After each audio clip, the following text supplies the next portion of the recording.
হয়, যোৱাকালি অসমৰ যি চুবুৰীয়া ৰাজ্য অৰুণাচল প্ৰদেশত আমাৰ খামতিসকলৰ লগত তাত অৰুণাচলত বসবাস কৰি থকা আমাৰ আদিবাসীসকলৰ মাজত যিটো এটা হিংসাত্মক ঘটনা সংঘটিত হৈছে, সেইটো ঘটনাটোক লৈ আমি সদৌ অসম আদিবাসী ছাত্ৰ সন্থা হৈ কিন্তু আমি ঘোৰ নিন্দা কৰিছোঁ। আৰু আমি আজি সদৌ অসম আদিবাসী ছাত্ৰ সন্থাক কেন্দ্ৰীয় সমিতিৰ বিষয়ববীয়াৰ লগতে তিনিচুকীয়া জিলা সমিতিৰ বিষয়ববীয়া, আমাৰ ডিব্ৰুগড় জিলাৰ সমিতিৰ বিষয়ববীয়াৰ এটা সজাতি দলে আহি আজি চাবুৱা চেণ্ট লুক্সত গুৰুতৰভাৱে আহত হোৱা লোকসকলক ইয়াত আমি বুজ ল'বলৈ আহোঁ।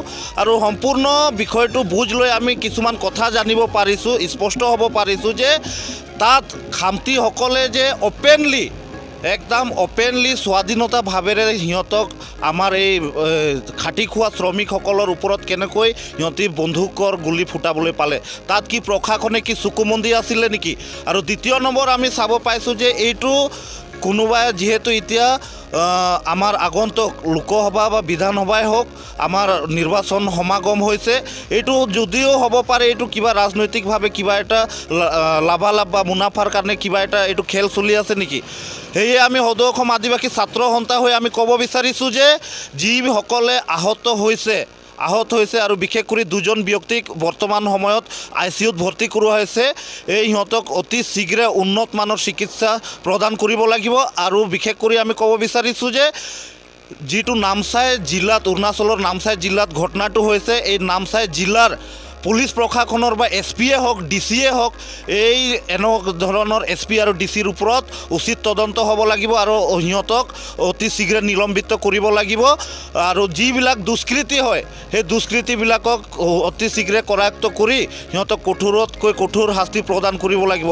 আৰু এই শাস্তিবিলাক যদি অতি শীঘ্ৰে পূৰণ নকৰে, আমি কিন্তু সদৌ অসম আদিবাসী ছাত্ৰ সন্থা তিনিচুকীয়া জিলা সমিতিত যিটো অসম আৰু অৰুণাচলৰ যিটো সীমান্তৱৰ্তী যিটো ৰাস্তা আছে, 6টা আছে তিনিচুকীয়া জিলাত অসম আৰু অৰুণাচল প্ৰৱেশ কৰা ৰাস্তা, এই সম্পূৰ্ণ ৰাস্তাবিলাক আমি বন্ধ কৰিবলৈ বাধ্য হ'ম। আৰু কেৱল তিনিচুকীয়া জিলাতে নহয়, সমগ্ৰ অসম ৰাজ্যত ইয়াৰ ঘোৰ প্ৰতিবাদ কৰা হ'ব।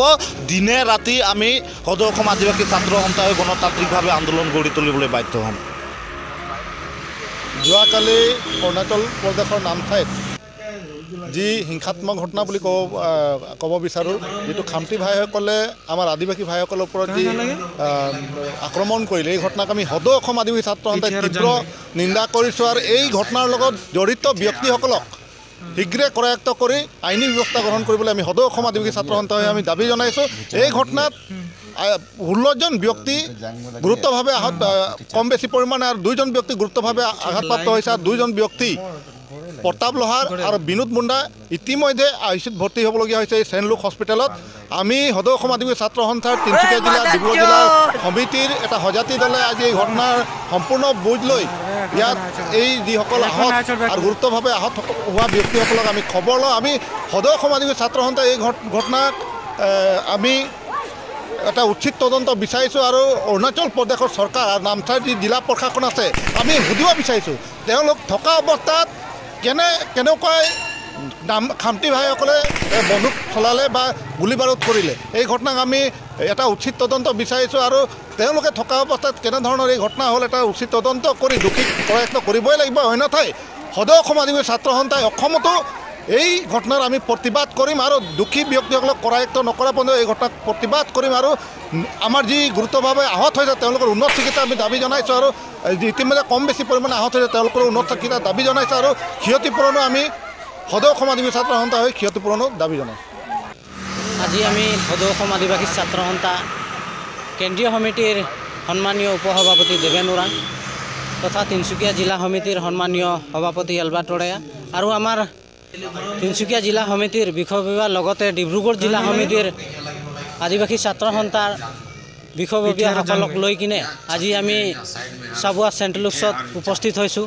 যিহেতু যোৱাকালি অৰুণাচলত আমাৰ আদিবাসী জনগোষ্ঠীৰ নিৰীহ কেইজনমান ব্যক্তিক খামতিসকলে বৰ্বৰতাৰে আক্ৰমণ কৰিলে, যাৰ ফলত তেখেতসকলে বহুত গুৰুত্বভাৱে আঘাত হৈছে। আৰু এই আঘাত হোৱা আমাৰ ভাই ককাইহঁতক আমি চাবলৈ আহিলোঁ। আৰু আমি অৰুণাচল চৰকাৰক স্পষ্টভাৱে দাবী জনাইছোঁ যে তেখেতসকলে অতি শীঘ্ৰেই দুষ্কৃতিকাৰীসকলৰ ওপৰত বিশেষ ব্যৱস্থা গ্ৰহণ কৰিব লাগিব আৰু উচিত শাস্তি প্ৰদান কৰিব লাগিব। অন্যথা আমি আদিবাসী ছাত্ৰ সন্থাই প্ৰতিবাদ কৰিবলৈ বাধ্য থাকিম।